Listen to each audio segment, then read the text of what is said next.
The Girl Who Saved the Millionaire. The girl heard the guard speaking in Chinese and warned the millionaire not to get in the car. Don't forget to comment from which country you're watching us. The afternoon was falling with the coldness of the glass windows of the corporate building when the powerful businessman, fresh out of a meeting that would define millions, was stopped by a small but firm voice. In front of him, a girl no older than 7 years old looked at him with disconcerting seriousness. "They said your car will explode," she whispered in clear Spanish, her eyes fixed on his. The man frowned, leaning toward her in disbelief. Behind him, 4 of his personal guards were conversing in low voices, apparently relaxed, but the girl insisted with a conviction that made his skin crawl. "What did you say?" asked the millionaire, trying to hide his surprise. The girl clenched her small fists and repeated, this time with firmness, "I heard them. They were speaking in Chinese. They said your car is going to explode when you start it." The silence between them became heavy. The millionaire knew basic Chinese for business, but he would never have imagined that an unknown girl could understand conversations he himself could barely decipher. He looked at her with a mixture of doubt and respect, because her eyes showed no fear, but the urgency of someone telling the truth. "How do you know Chinese?" he asked, lowering his voice a bit. "My grandmother taught me," she responded without hesitation. "And they spoke very fast, but I understood. They said they're waiting for the noise, that afterwards everything will be chaos, and no one will suspect them." The millionaire discreetly turned toward the guards, who now seemed to be watching the main door. His chest tightened. Every fiber of his negotiator's instinct, accustomed to betrayals, screamed at him that he couldn't ignore this girl's words. "Girl," he hesitated. "Do you know what you're saying?" "Yes." She looked at him fixedly without blinking. "Don't get in that car." The air around them became heavier. The millionaire swallowed, trying to maintain his composure. He had spent years surrounded by private security, men who swore to protect him, but this warning unsettled him like never before. He took a step back and with a firm voice called one of his trusted assistants. "Bring me Sanchez, only him now." The assistant hurried away. The millionaire avoided looking directly at the guards, but he felt their eyes on him, as if they knew something had leaked. He leaned toward the girl again. "Listen to me carefully. If what you're saying is true, you're in grave danger. They won't allow anyone to expose them." The girl pressed her lips together. "I don't care.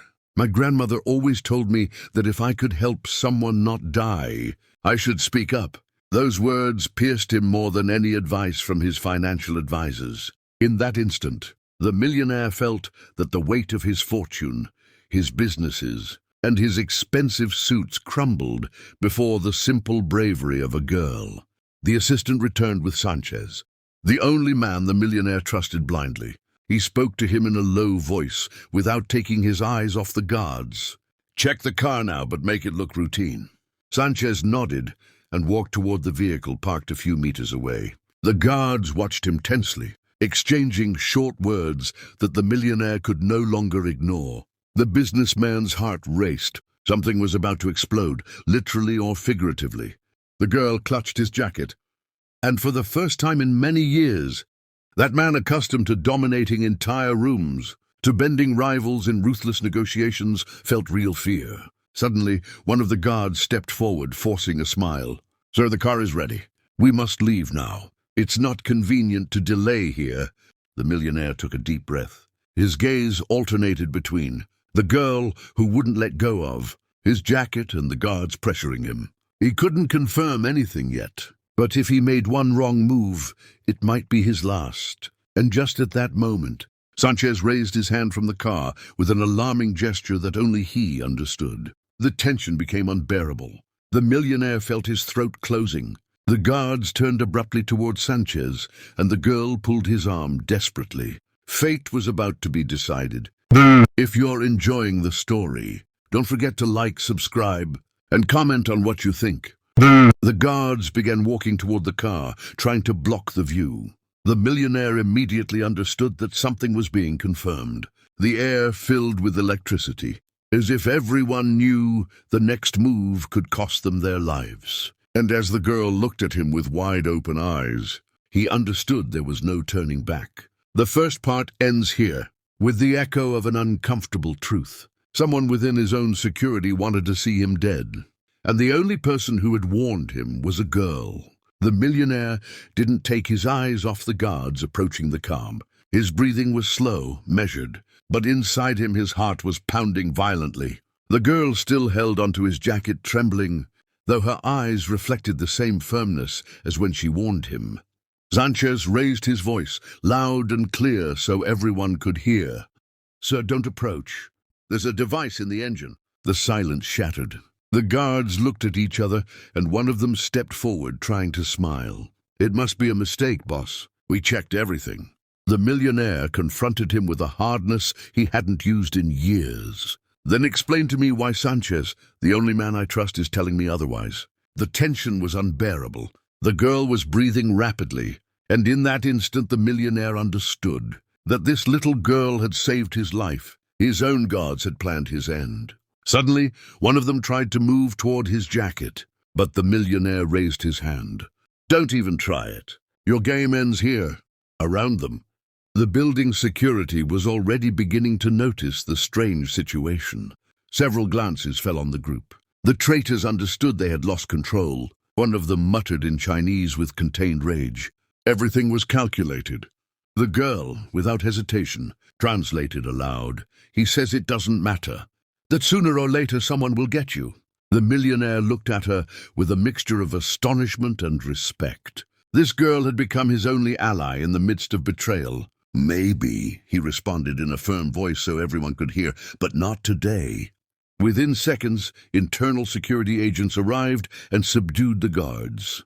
There were struggles, insults in mixed languages, looks of hatred. But finally, they were handcuffed and taken away from the place. The millionaire didn't move until he saw them disappear from sight. Only then did he crouch down to the girl's height with profound seriousness. "You saved my life. I will never forget what you did." She looked at him with a hint of shyness, as if for the first time she understood the magnitude of what had happened. "I only repeated what I heard. My grandmother says that staying silent about something bad is like helping it happen." The words hit him deep inside. He had spent years surrounded by flatterers, interested advisors, partners who sought his fortune. And yet, it was a girl expecting nothing in return, who had shown him the value of truth. "Your grandmother is wise," he said with a sincere smile, something rare for him. "And so are you." A different car was prepared quickly. Before getting in, the millionaire took a moment to observe her. He knew this little girl had changed not only his day, but the way he would see the world. "Listen, I want you to know that from today on, you won't be alone. I'll make sure you receive everything you deserve, education, protection, and above all, that you never have to silence what you know." The girl didn't respond immediately, but her eyes shone with a glimmer of relief. Finally, she nodded.